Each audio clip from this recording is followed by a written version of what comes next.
Bonjour. Enfin, le procès de Hissène Habré, un procès largement commenté ce matin par les journaux. Une ouverture dans le chaos, note le populaire, mais le quotidien prévient déjà que ce sera un procès polémique, alors que pour la tribune, l'ex-président tchadien continue toujours à narguer le juge des chambres africaines extraordinaires à bas les traîtres d'Afrique. C'est une farce des politiciens pourris du Sénégal, lance ainsi Habré dans les colonnes du quotidien La Tribune. Habré, le guerrier, pointe Birima, qui écrit que Hissène Habré, qui se sait déjà condamné, va user et abuser de ce qui lui reste comme arme pour ne pas rendre la tâche facile à ses bourreaux. Habré ne se laissera pas abattre facilement. À défaut de liberté ou de voir Déby lui aussi jugé, il veut finir un vrai guerrier africain. Sabre au chair, conclut le piétiste. Le Soleil de son côté nous dit que Hissène Habré récuse la chambre et garde le silence.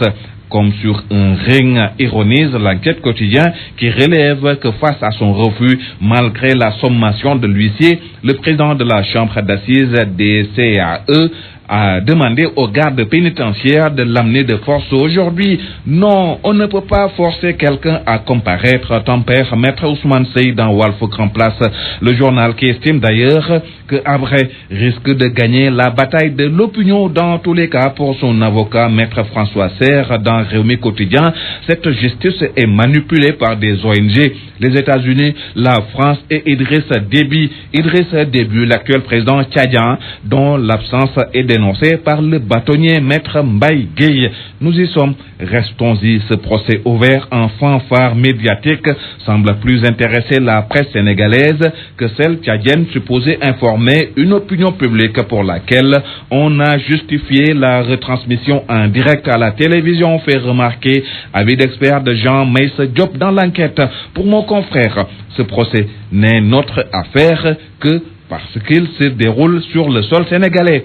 Certes, estime Jean Meïssa, ce n'est pas une raison de ne pas s'y intéresser, mais il y avait d'autres sujets qui auraient pu intéresser les Sénégalais. Ne soyons pas plus royalistes que les Tchadiens, c'est-à-dire plus concernés qu'eux par le jugement de leur ancien président de la République. Alors, intéressons-nous aux choses domestiques comme le recommande Jean Meïssa. Et c'est pour parler de la présidentielle prochaine. Ainsi, on apprend avec La Tribune que Diouf, l'ancien président du Sénégal, manœuvre pour Macky. Et selon le journal, selon La Tribune, donc, il exclut une candidature du Parti socialiste, mais Khalifa Sall, lui, refuse. Et il refuse de suivre Tanor, Macky pour qui Diouf manœuvre, et pendant ce temps, à Fatick, rapporte Walf Grand Place, qui estime que Macky est un terrain connu. Nous reparlons du sermon de l'imam de la grande mosquée de Dakar qui continue